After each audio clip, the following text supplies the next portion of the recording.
ಇವತ್ತು ನಾನು ದೇವಸ್ಥಾನಕ್ಕೆ ಹೊರಟಿದ್ದೇನೆ, ನಮ್ಮ ಗ್ರಾಮ ದೇವಸ್ಥಾನಕ್ಕೆ. ನಮ್ಮ ಮನೆಯಲ್ಲಿ ಯಾವುದಾದ್ರೂ ದನ ಮೊದಲ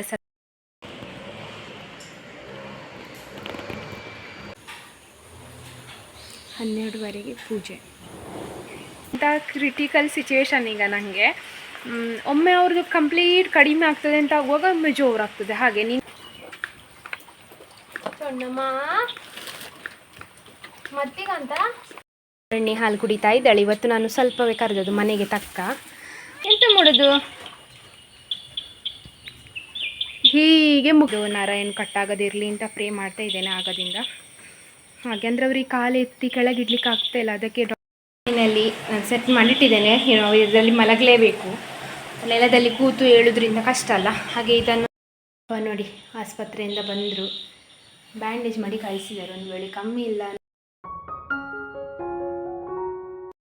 ಹಾಯ್ ಎಲ್ಲರೂ ಕೂಡ ನಮಸ್ಕಾರ. ಎಲ್ಲರೂ ಹೇಗಿದ್ದೀರಾ? ಎಲ್ಲರೂ ಆರಾಮ ಸೌಖ್ಯ ಅಂತ ಅಂದ್ಕೊಳ್ತಿದ್ದೇನೆ. ನಾನು ನಿಮ್ಮ ಅನುಷಾ ಕೃಷ್ಣ ನಾಯಕ್. ಹಾಗೆ ನನ್ನ ಚಾನಲನ್ನು ನೀವು ಮೊದಲ ಸಾರಿ ನೋಡ್ತಿದ್ದೀರಾ ಅಂದರೆ ಪ್ಲೀಸ್ ಸಬ್ಸ್ಕ್ರೈಬ್ ಮಾಡಿ, ಎಲ್ಲರೂ ಬೆಲ್ಲೈಕನ್ ಒತ್ತಿ, ನಿಮ್ಮ ಫ್ಯಾಮಿಲಿ ಫ್ರೆಂಡ್ಸ್ ಒಟ್ಟಿಗೆ ಶೇರ್ ಮಾಡೋದನ್ನು ಕೂಡ ಮರಿಬಿಡಿ. ಇವತ್ತಿನ ವ್ಲಾಗ್ ಸ್ಟಾರ್ಟ್ ಮಾಡುವ. Let's go. ಕಮೆಂಟಲ್ಲಿ ಪಿನ್ ಮಾಡಿರುವಂಥ ನನ್ನ ವಾಟ್ಸಪ್ ಚಾನಲನ್ನು ಜಾಯ್ನ್ ಆದರೆ ನಾನು ಎಷ್ಟೊತ್ತಿಗೆ ಯೂಟ್ಯೂಬಲ್ಲಿ ವ್ಲಾಗ್ಸ್ ಹಾಕ್ತೇನೆ ಅದೇ ಟೈಮಿಗೆ ವಾಟ್ಸಪ್ ಚಾನಲಲ್ಲಿ ಕೂಡ ಹಾಕಿರ್ತೇನೆ.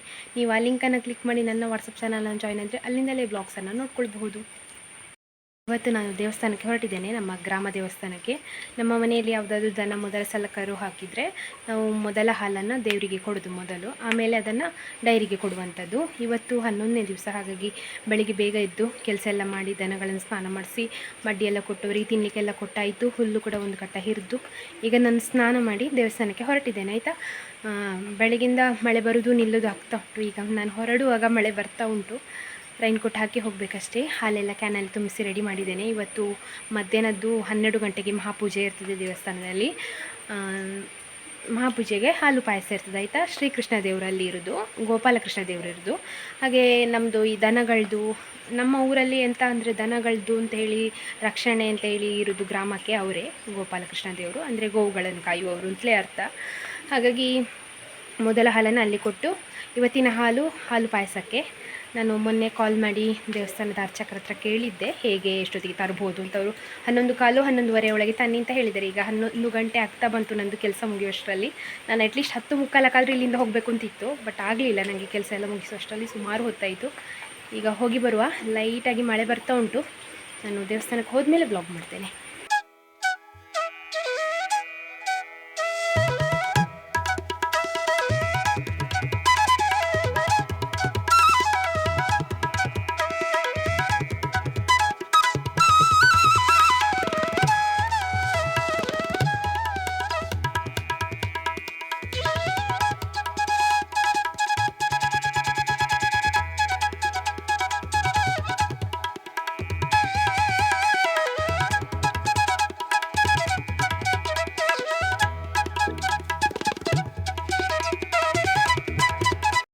ದೇವಸ್ಥಾನಕ್ಕೆ ಹೋಗಿ ಕೈ ಮುಗಿದು ಪ್ರಸಾದ ಎಲ್ಲ ತಗೊಂಡು ಬಂದೆ. ಪೂಜೆ 12 ಗಂಟೆಯಿಂದ 12:30 ತನಕ. ಹಾಲು ಪಾಯಸ ಎಲ್ಲ ಮತ್ತೆ ಸಿಗೋದು. ಹಾಗೆ ನಾನು ಅಪ್ಪಂದು ಸೊಸೈಟಿದು ಬುಕ್ ತಗೊಂಡು ಬಂದಿದ್ದೇನೆ. ಅಂದರೆ ಬ್ಯಾಂಕ್ ಉಂಟಲ್ಲ ಸೊಸೈಟಿದು, ಅಗ್ರಿಕಲ್ಚರ್ ಕೋಆಪ್ರೇಟಿವ್ ಸೊಸೈಟಿ, ಅಲ್ಲಿ ಹೋಗಿ ಎಂಟ್ರಿ ಮಾಡಿಸ್ಕೊಂಡು ಬರಲಿಕ್ಕೆ ಇದ್ದಾರೆ. ಅವರು ಹೋಗತ್ತೇನೆ ಸುಮಾರು ಕಾಲ ಆಯಿತು. ನಾನೀಗ ಬಂದಿದ್ದೇನಲ್ಲ ಅಂಥೇಳಿ ನನ್ನ ಹತ್ರ ಕೊಡಲಿಕ್ಕೆ ಹೇಳಿದರು, ಅಲ್ಲಿ ಎಂಟ್ರಿ ಮಾಡಿಸ್ಕೊಂಡು ಬಾ ಅಂತ. ಹಾಗೆ ಹೋಗಿ ಬರುವ. ಹೋಗಿ ಮತ್ತೆ ಈಗ ದೇವಸ್ಥಾನಕ್ಕೆ ಬರಬೇಕು ನಾನು. ಅಲ್ಲಿಂದ ಒಂದೊಂದು ಫಾರ್ಮ್ ಕೂಡ ತಗೊಂಡು ಬರಲಿಕ್ಕೆ ಉಂಟು. ಹಾಗೆ ಸೊಸೈಟಿಯಲ್ಲಿ ಅಪ್ಪಂದು ಕೆಲಸ ಎಲ್ಲ ಆಯಿತು. ಅದೊಂದು ಫಾರ್ಮ್ ತೊಗೊಳ್ಲಿಕ್ಕಿತ್ತು, ಮತ್ತು ಎಂಟ್ರಿ ಮಾಡಿಸ್ಲಿಕ್ಕಿತ್ತು ಬುಕ್ಕಿಗೆ. ಅದನ್ನು ಮಾಡಿಸ್ಕೊಂಡು ನನಗೆ ಸ್ವಲ್ಪ ಟೈಮ್ ಉಂಟು ದೇವಸ್ಥಾನಕ್ಕೆ ಹೋಗಲಿಕ್ಕೆ. ಹಾಗೆ ಲೈಬ್ರರಿಗೆ ಬಂದಿದ್ದೇನೆ ಇವತ್ತು. ಆದರೆ ಬುಕ್ ತಗೊಂಡು ಹೋಗುವ ಅಂತ ಸುಮಾರು ಸಮಯ ಆಗಿತ್ತು ನಾನು ಲೈಬ್ರರಿಗೆ ಬರದೆ. ಬಂದರೆ ನಾನು ಬುಕ್ ಉಂಟಲ್ಲ 2 ದಿವಸದಲ್ಲಿ ಓದಿ ಮುಗಿಸ್ಲಿಕ್ಕೆ ಆಗ್ತದೆ. ಆದರೆ ಅದನ್ನು ಮತ್ತೆ ರಿಟರ್ನ್ ತಗೊಂಡು ಬರಬೇಕಲ್ಲ. ನಮ್ಮಲ್ಲಿಂದ ಇಲ್ಲಿಗೆ ಅಟ್ಲೀಸ್ಟ್ 12 ಕಿಲೋಮೀಟ್ರ್ ಆದರೂ ಉಂಟು. ನಾನು ಎಂತಾದರೂ ಬರೆದಿದ್ದರೆ ಮಾತ್ರ ಅದನ್ನು ರಿಟರ್ನ್ ಕಳಿಸ್ಬೋದು. ನಾನು ಒಮ್ಮೊಮ್ಮೆ ಬುಕ್ ತಗೊಂಡೋದ್ರೆ 2 ತಿಂಗಳು 3 ತಿಂಗಳು ಹಾಗೆ ಬಾಕಿ ಆಗ್ತದೆ. ನನಗೆ ಬಾಕಿ ಆಗೋದಂದರೆ ಬೇಜಾರು ಅನ್ನಿಸೋದು. ಅದಕ್ಕೆ ತಗೊಂಡೋಗಿ ರಿಟರ್ನ್ ತಗೊಂಡು ಬರಲಿಕ್ಕೆ ಆಗ್ತದೆ ಅಂತ ನೋಡುವ. ನಾನು ಬುಕ್ ಹುಡುಕ್ತಾ ಇದ್ದೇನೆ. ನನಗೆ ಫೇವ್ರೇಟ್ ಅಂದರೆ ತ್ರಿವೇಣಿ ಮತ್ತು ಸಾಯಿಸುತ್ತೆ, ಆಮೇಲೆ NC ಪದ್ಮ, ಕೆಲವೆಲ್ಲ ಬುಕ್ ಒಳ್ಳೆದಿರ್ತದೆ ಅವ್ರದ್ದು. ಅದನ್ನು ಹುಡುಕ್ತಾ ಇದ್ದೇನೆ. ಸಿಕ್ಕಿದರೆ ಅಂತ ತಗೊಂಡು ಹೋಗೋದು. ಮತ್ತು ನಾನು ಲೇಡೀಸ್ ರೈಟರ್ಸಿದ್ದು ಜಾಸ್ತಿ ಓದೋದು. ಆಯಿತಾ, ಜೆಂಟ್ಸಿದು ಕಡಿಮೆ ಓದೋದಾದರೆ SL ಭೈರಪ್ಪ ಅವ್ರದ್ದು ಓದ್ತೇನೆ. ಹಾಗೆ ನೀವು ಯಾರಾದರೂ ಓದೋರಿದ್ದರೆ ನಿಮಗೆ ಅವರ ಬುಕ್ ಇಷ್ಟ, ಯಾರನ್ನು ನನಗೆ ಸಜೆಸ್ಟ್ ಮಾಡ್ತೀರಿ ಆಥರ್ಸನ್ನು ನನಗೆ ಹೇಳಿ ಕಮೆಂಟಲ್ಲಿ. ಅಂದರೆ ಇಂಥದ್ದು ಬುಕ್ ಓದಿ ಅಂತ ನನಗೆ ಸಜೆಸ್ಟ್ ಮಾಡಿ ಯಾರಾದರೂ ಓದುವವರಿದ್ದರೆ, ಆಸಕ್ತಿ ಇರುವವರು. ಬುಕ್ಸ್ ಸುಮಾರು ಉಂಟು. ಕೆಲವೆಲ್ಲ ನಾನು ಓದಿದ್ದೇನೆ, ಹಾಗಾಗಿ ಮತ್ತೆ ರಿಟರ್ನ್ ಇಡ್ತಿದ್ದೇನೆ. ನನಗೆ ಸ್ವಲ್ಪ ಭೈರಪ್ಪವ್ರದ್ದು ಓದುವ ಅಂತ ಅನ್ನಿಸ್ತದೆ. ಬಟ್ ತಗೊಂಡು ನನಗೆ ಕೆಲವರು ಅಂದರೆ ನಾನು ಲೇಡೀಸ್ ಬರೀತಾರಲ್ಲ, ಅದು ನನಗೆ ತುಂಬ ಇಷ್ಟ ಅನಿಸೋದು. ಲೈಕ್ ನನ್ನ ಥಾಟ್ ಮತ್ತು ಅವರು ಬರೆಯುವಂಥದ್ದು ಥಾಟ್ ಸೇಮ್ ಇರ್ತದೆ. ಹಾಗಾಗಿ ಮನೆಗೆ ತಲುಪಿದೆ. ಯಾರೆಲ್ಲ ಇದ್ದಾರೆ ನೋಡಿ, ಸನ್ನಕಿ, ಪಡಿ, ನಂದಿ, ಕೂರ, ಟಿಂಕಿ, ಸ್ವರ್ಣಿ ಎದ್ದಿದ್ದಾಳೆ, ಅಮ್ಮ ಎದ್ದಿದ್ದಾಳೆ, ಮತ್ತು ಮಗ ಕೂತಿದ್ದಾನೆ. ದೇವಸ್ಥಾನದಿಂದ ಪೂಜೆ ಎಲ್ಲ ಮುಗಿಸಿಕೊಂಡು ಪ್ರಸಾದ ತಗೊಂಡು ಬಂದೆ. ಹಲ್ಲು ಪಾಯಸ ನಾನು ತಗೊಂಡೋದ ಕ್ಯಾನಲ್ಲಿ ಕೊಟ್ಟಿದ್ದಾರೆ. ಹಾಗೆ ಇನ್ನು ಅಪ್ಪನಿಗೆಲ್ಲ ಕೊಡಬೇಕು. ನಮ್ಮ ಟಿಂಕಿ ಕೂರನವರಿಗೆ ಸ್ವಲ್ಪ ಬೇಕು, ಹೋಳಿ ತಿಂದರೆ ಸ್ವಲ್ಪ. ಹಾಗೆ ನಮ್ಮ ಮನೆಯಲ್ಲಿ ಎಂತಾದರೂ ದೇವಸ್ಥಾನದಲ್ಲಿ ಸಿಕ್ಕಿದೆ ಪಾಯಸ ಅಂತಂತಂದರೆ ಎಲ್ಲರಿಗೆ ಸಾಕಲಿಕ್ಕೆ ಉಂಟು. ಹಾಗೆ ಕೇಳ್ತದ ನಿಮಗೆ ಜನ್ರೇಟ್ರ್ ಸೌಂಡು? ಎಷ್ಟು ಜೋರು ನೋಡಿ. ಅಮ್ಮ ಏನೋ ಇವತ್ತು ಮನಸ್ಸಲ್ಲಿ ಕೊಡ್ತಾ ಇದ್ದಾಳೆ. ಅಣ್ಣ ಇಲ್ಲಿದ್ದಾನೆ, ನಮ್ಮ ನಂದಿ ಇಲ್ಲಿದ್ದಾನೆ. ನಿನ್ನೆ ನೀರಲ್ಲಿ ತೇಲಿ ಹೋದವಳಿಗೆ ಇವತ್ತು ನೋಡಿ ಸೌಂಡು. ಸಂಜೆ ಆಯಿತು, ಅಪ್ಪ ಆಸ್ಪತ್ರೆಗೆ ಹೋಗಿದ್ದಾರೆ ಆಯಿತಾ. ನನಗೆ ವ್ಲಾಗ್ ಮಾಡಲಿಕ್ಕೆ ಮರೀತು. ಅವ್ರಿಗೆ ಈಗ ಮಧ್ಯಾಹ್ನ ಮೇಲಿಂದ ಸ್ವಲ್ಪ ಕಾಲು ನೋವು ಜಾಸ್ತಿ ಇತ್ತು, ಮತ್ತು ನಿನ್ನೆಗಿಂತ ಸ್ವಲ್ಪ ನೋವು ಜಾಸ್ತಿ ಉಂಟು. ಹಾಗೆ ಅಂದರೆ ಗಾಯ ಎಲ್ಲ ಕೂಡ್ತಾ ಬಂದಿದೆ. ಲಾಸ್ಟ್ ಸ್ಟಿಚ್ ಉಂಟಲ್ಲ ಅಲ್ಲಿ ಒಣಗ್ತಾ ಇಲ್ಲ, ಮತ್ತು ಸ್ವಲ್ಪ ನೀರು ಕೂಡ ಬರೋದು ಅದರಿಂದ. ಹಾಗಾಗಿ ಇವತ್ತು ಇವರ ಆಫೀಸ್ನ ಹತ್ತಿರವೇ ಒಂದು ಡಾಕ್ಟ್ರು ಬರ್ತಾರಂತೆ, ಅಂದರೆ ಮೂಳೆ ಸಂಬಂಧಿತ ಡಾಕ್ಟ್ರು ಇರ್ತಾರಲ್ಲ, ಅವರ ವಾರಕ್ಕೆ 2 ಸಲ ವಿಸಿಟ್ ಮಾಡ್ತಾರಂತೆ ಅಲ್ಲಿ. ಹಾಗೆ ಇವರು ನಿನ್ನೆ ಕೇಳಿದಾಗ ನಾಳೆ ಬರ್ತಾರೆ ಅಂತ ಹೇಳಿದರು. ಅಂದರೆ ಇವತ್ತು ಬರೋದು. ಅಪ್ಪನನ್ನು ರಿಕ್ಷಾ ಮಾಡಿ ಕಳಿಸ್ತಿದ್ದೇನೆ, ಇಲ್ಲಿಂದ ಸುಮಾರು ದೂರ ಉಂಟು ಹೋಗಲಿಕ್ಕೆ. ಮತ್ತು ನನಗೆ ಅವರೊಟ್ಟಿಗೆ ಹೋಗ್ಲಿಕ್ಕೆ ಆಗೋದಿಲ್ಲ, ಯಾಕಂದರೆ ಈಗ ಸಂಜೆಗೆ ನನಗೆ ಹುಲ್ಲು ಕೂಡ ಆಗಬೇಕು. ಅದರೊಟ್ಟಿಗೆ ದನಗಳದಿಬ್ಬರದ್ದು ಹಾಲು ಸಹ ಉಂಟು. ಕರುಗಳಿಗೆ ಹಾಲು ಕುಡಿಲಿಕ್ಕೆ ಬಿಡಬೇಕು ಅಂತ ಕ್ರಿಟಿಕಲ್ ಸಿಚುವೇಶನ್ ಈಗ ನನಗೆ. ಒಮ್ಮೆ ಅವ್ರದ್ದು ಕಂಪ್ಲೀಟ್ ಕಡಿಮೆ ಆಗ್ತದೆ ಅಂತ ಆಗುವಾಗ ಒಮ್ಮೆ ಜೋರಾಗ್ತದೆ. ಹಾಗೆ ನಿನ್ನೆ ಕಡಿಮೆ ಇತ್ತು, ಇವತ್ತು ಮತ್ತೆ ಜೋರಾಗಿದೆ. ಎಂಥಕ್ಕೆ ಅಂತ ಗೊತ್ತಿಲ್ಲ, ಹೇಗೆ ಕಮ್ಮಿ ಮಾಡೋದು ಹೇಗೆ ಅಂತ. ಇವತ್ತು ಡಾಕ್ಟ್ರ್ ಅಂತ ಹೇಳ್ತಾರೆ ಅಂತ ನೋಡಿ ಆಗಬೇಕಷ್ಟೇ. ಮತ್ತು ನಾವು ಮುಂಚೆ ಒಂದು ಡಾಕ್ಟ್ರನ್ನ ವಿಸಿಟ್ ಮಾಡ್ತೀವಲ್ಲ, ಅವರು ಬ್ಯಾಂಡೇಜ್ ಮಾಡಿದರೆ ಸಾಕು, ತೊಂದರೆ ಇಲ್ಲ. ನಾವು ಇದು ಹಾಸ್ಪಿಟಲಲ್ಲಿ ಹೇಗೆ ಬ್ಯಾಂಡೇಜ್ ಮಾಡ್ತಾರೆ ಅದೇ ಥರ ಬ್ಯಾಂಡೇಜ್ ಮಾಡ್ತಾ ಇದ್ದೆವು. ಮೊನ್ನೆ ಪುಚ್ಚಕ್ಕ ಬಂದಿದ್ಲು, ಅವಳು ನೋಡ್ಕೊಂಡ್ಲು, ಮತ್ತು ನಾನು ಮಾಡ್ತಾಯಿದ್ದೆ ಬ್ಯಾಂಡೇಜ್. ಅದರಿಂದ ಎಂಥ ರಿಕವರಿ ಅಂತ ಅನಿಸ್ತಾ ಇಲ್ಲ. ಅಂದರೆ ಗಾಯ ಕುಡ್ತಾ ಉಂಟು, ಗಾಯದ ಕೊನೆ ಉಂಟಲ್ಲ ಅಲ್ಲಿಂದ ನೀರು ಬರುವಂಥದ್ದು, ಅದರಿಂದ ನೋವು ಸಹ ಅವರಿಗೆ. ಹಾಗೆ ಎಂತ ಹೇಳ್ತಾರೆ ಅಂತ ಗೊತ್ತಿಲ್ಲ, ನೋಡುವ.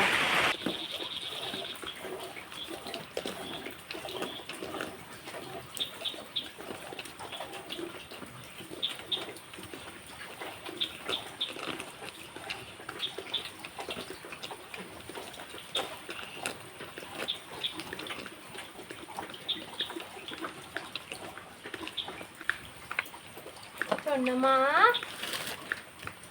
ಮತ್ತಿಗಂತ ಮಣ್ಣು ತಿಂತಾ ಇದ್ದಾಳೆ ಅವಳು, ಗೌರಿ, ಸ್ವರ್ಣಿ ಗೌರಿ.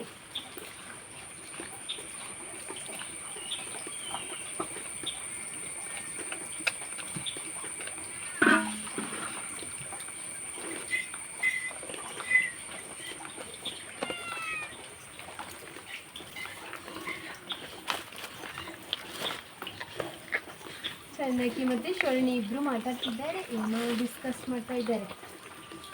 ಹಾಲು ನಮ್ಮಂದು ಕುಡಿಯೋದಾ ಅಂತ ಇರಬೇಕು ಮೋಸ್ಟ್ಲಿ.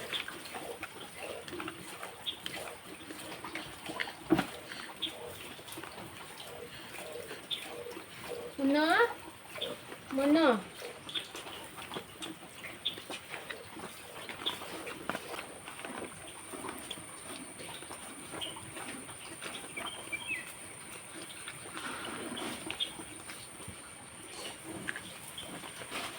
ಬಾ,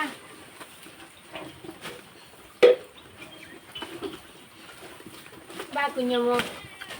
ಮತ್ತಿಗೆ ಆಂಚಿತು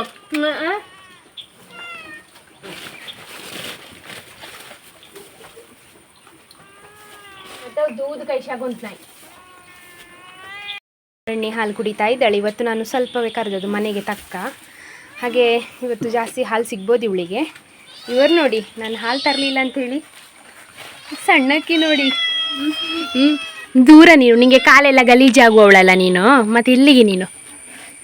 ಇವ್ರು ನೋಡಿ, ಶಂಭು, ನಂದಿ, ನಮ್ಮ ಡಿಂಗ, ಕಜ್ಜು ಅಲ್ಲಿದ್ದಾನೆ ನೋಡಿ. ಅವನಿಗೆ ಬರಲಿಕ್ಕೆ ಹತ್ತಿರಕ್ಕೆ ಇಲ್ಲಿ ಬರಲಿಕ್ಕೆ ಆಗೋದಿಲ್ಲ, ಅದಕ್ಕೆ ಅಲ್ಲೇ ಕೂತಿದ್ದಾನೆ. ಬಾ ಅಲ್ಲಿ ತನಕ ಹೋಗುವ. ಇವಳದು ಕರೆದಿಟ್ಟಿದ್ದೇನೆ ನಾನು, ಅವಳದು ಕರಿತಿದ್ದೇನೆ, ಅವಸ ಕುಡಿತಿದ್ದೇನೆ. ಅವಳದು ಈಗ ಯೂಸ್ ಮಾಡಲಿಕ್ಕೆ ಆಗಲ್ಲಲ್ಲ, ಅದಕ್ಕೆ. ಸರಣಿ ಎಂತ ಮಾಡೋದು, ಹೀಗೆ ಮುಖ ಎತ್ತಿ ಕೊಡ್ತಾಳೆ, ಅಂದರೆ ಇಲ್ಲಿ ತುರಿಸು ಅಂತ. ನನಗೆ ಮುಂಚೆಯಿಂದ ಕೂಡ ಅಭ್ಯಾಸ. ದನಗಳು ಯಾರಾದರೂ ಹೊಸ ದನಗಳನ್ನು ಪರಿಚಯ ಮಾಡಬೇಕು, ಯಾರಾದರೂ ಮನೆಗೆ ಹೋಗಿದ್ರೆ, ವಿಸಿಟ್ ಮಾಡಿದರೆ ಮೊದಲು ನಾನು ದನಗಳನ್ನು ನೋಡ್ತೇನೆ ಆಯಿತಾ. ಹೀಗೆ ಮಾಡೋದು, ಅವುಗಳು ಫ್ರೆಂಡ್ ಆಗ್ತದೆ. ಪೂಪಿ ಇದು ಎಂತ ಅಂದರೆ, ನನಗೆ ನೀವು ಸಜೆಷನ್ ಕೊಟ್ಟಿದ್ರಿ ಸ್ಟೂಲಲ್ಲಿ ಕೂತು ಹಾಲು ಕರೀರಿ ಅಂತ. ನಾನು ಮೊದಲಿಂದ ಕೂಡ ಹೀಗೆ ನೆಲದಲ್ಲಿ ಕೂತು ಕರಿತಾ ಇದ್ದೆ. ಆದರೆ ನಾನು ಕಳೆದ ವರ್ಷ ಆ್ಯಕ್ಸಿಡೆಂಟ್ಲಿ ನನಗೆ 2 ಸ್ಟೂಲ್ ಬೇಕಂತ ಅನಿಸಿತಾಯ್ತಾ. ಅದು ಸಹ ಇದೇ ತಿಂಗಳು ಆಗಸ್ಟಲ್ಲಿ ನನಗೆ 2 ಸ್ಟೂಲ್ ಮಾಡಿಕೊಡಿ ಅಂತ ಹೇಳಿದ್ದೆ. ನಮ್ಮಲ್ಲಿ ಮರದ ಕೆಲಸಕ್ಕೆ ಬಂದಿದ್ರಲ್ಲ ಅವ್ರ ಹತ್ರ, ಅವ್ರು ನನಗೆ ಫ್ರೀಯಾಗಿ ಮಾಡಿಕೊಟ್ರು. ಅಂದರೆ ವೇಸ್ಟ್ ಎಲ್ಲ ಇರ್ತದಲ್ಲ, ಅದರಲ್ಲಿ ಸೇರಿಸಿ ಮಾಡಿಕೊಟ್ರು. ನನಗೆ ಯಾಕೆ ಬೇಕಂತ ಗೊತ್ತಿರಲಿಲ್ಲ. ಆದರೆ ಈ ವರ್ಷ ಅದರದ್ದು ರೀಸನ್ ಎಂತ ಗೊತ್ತುಂಟಾ, ಇಬ್ಬರದ್ದು ಹಾಲು ಕರೀಲಿಕ್ಕೆ 2 ಸ್ಟೂಲ್ ಉಂಟು, ಒಂದು ನನಗೆ ಒಂದು ಇವರಿಗೆ ಅಂತ ಹೇಳಿ. ಹಾಗೆ ಅಂದರೆ ಏನಾದ್ರೂ ಆಗ್ತದೆ, ಏನಾದರೂ ಒಂದು ಆಗ್ತದೆ ಅಂತ ಹೇಳಿ ಮುನ್ಸೂಚನೆ ಸಿಗೋದು ಅದೇ ರೀತಿ. ನಮಗೆ ಅಂದ್ಕೊಂಡೇ ಇರಲಿಲ್ಲ ನಾವು 2 ದನಗಳು ಒಂದೇ ತಿಂಗಳಲ್ಲಿ ಕರು ಹಾಕ್ಬೋದು ಅಂತ ಹೇಳಿ. ಆ ಟೈಮಲ್ಲಿ ಇಬ್ಬರು ಕೂಡ ತಾಯಿ ಮಗಳಾಗಿದ್ದರು, ಚಿಕ್ಕ ಚಿಕ್ಕ ಇದ್ದರು. ನವಂಬರಲ್ಲಿ ಇಂಜೆಕ್ಷನ್ ಕೊಟ್ಟದ್ದು, ಆದರೆ ಆಗಸ್ಟಲ್ಲೇ 2 ಸ್ಟೂಲ್ ಮಾಡಿಸಿದ್ದೇನೆ ನಾನು. ಹಾಲು ಕರೀಲಿಕ್ಕೆ ಆಗ್ತದೆ ಈಗ ಸ್ಟೂಲಲ್ಲಿ. ಆದರೆ ನನಗೊಂದು ಕಷ್ಟ ಅಂದರೆ, ದನಗಳು ತಿಂತಾನೋ ಅಡ್ಜಸ್ಟ್ ಮಾಡ್ಕೊಳ್ತಾನೋ, ಮುಂದೆ ಮುಂದೆ ಕಾಲು ಮೂವ್ ಮಾಡ್ತಾ ಆಚೀಚೆ ಹೋಗ್ತಾರೆ. ಆಗ ಕೂತ್ಕೊಂಡು ಹಾಲು ಕರೆಯೋದಾದರೆ ನಮ್ಮ ಮೂವ್ ಮಾಡ್ಕೊಳ್ಳಿಕ್ಕಾಗ್ತದೆ. ಈ ಸ್ಟೂಲ್ ಇಟ್ಟರೆ ಸ್ಟೂಲ್ ಅನ್ಸ ಇಟ್ಕೊಂಡು ಮುಂದೆ ಹೋಗಬೇಕು. ನಂಗೆ ಅದೊಂದು ಸ್ವಲ್ಪ ಕಷ್ಟ ಆಗೋದು ಅಷ್ಟೇ. ಬಿಟ್ಟರೆ ಸ್ಟೂಲಲ್ಲಿ ಸಹ ಅಭ್ಯಾಸ ಆಗಿದೆ. ನಾನು ಲಾಸ್ಟ್ ಟೈಮ್ ಮಂಗಳಗೌರಿದು ಹಾಲು ಕರೆಯುವಾಗ ಸ್ಟೂಲಲ್ಲೇ ಕೂತು ಕರಿತಿದ್ದು, ನಂಗೆ ಸೊಂಟ ನೋವಾಗ್ತದೆ ಅಂತ ಹೇಳೋ ರೀಸನ್ನಿಗೆ. ಹಾಗೆ 2 ಸ್ಟೂಲು ಉಪಯೋಗಕ್ಕೆ ಬಂತು. ಇಬ್ಬರು ಒಟ್ಟಿಗೆ ಕರು ಹಾಕಿದ್ದಾರೆ. ಹಾಗೆ ಈಗ ಗಣಿಗೆ ಕಾಲ್ ಮಾಡಿದರು ಅಪ್ಪ. ಆಗ ಡಾಕ್ಟರ್ ವಿಸಿಟ್ಗೆ ಹೋಗಿದ್ದಾರಲ್ಲ 3ವರೆಗೆ, ಅಲ್ಲಿ ಡಾಕ್ಟ್ರು ನೋಡಿದಾರಂತೆ ಅಪ್ಪನನ್ನು. ನೋಡಿ ಹೇಳಿದ್ರಂತೆ ಮೇ ಬಿ ರೇಷಿ ಆಗಿರುವಂತೆ ಕಾಣ್ತದೆ, ಅಂದರೆ ಕೀವು ತುಂಬಿರುವ ಹಾಗೆ, ಇಲ್ಲಾಂದರೆ ಮೂಳೆಗೆ ಪೆಟ್ಟಾಗಿದ್ದರೆ, ಇಲ್ಲ ನರಕ್ಕೆ ಪೆಟ್ಟಾಗಿದ್ದರೆ ನಡಿಲಿಕ್ಕೆ ಆಗೋದಿಲ್ಲ.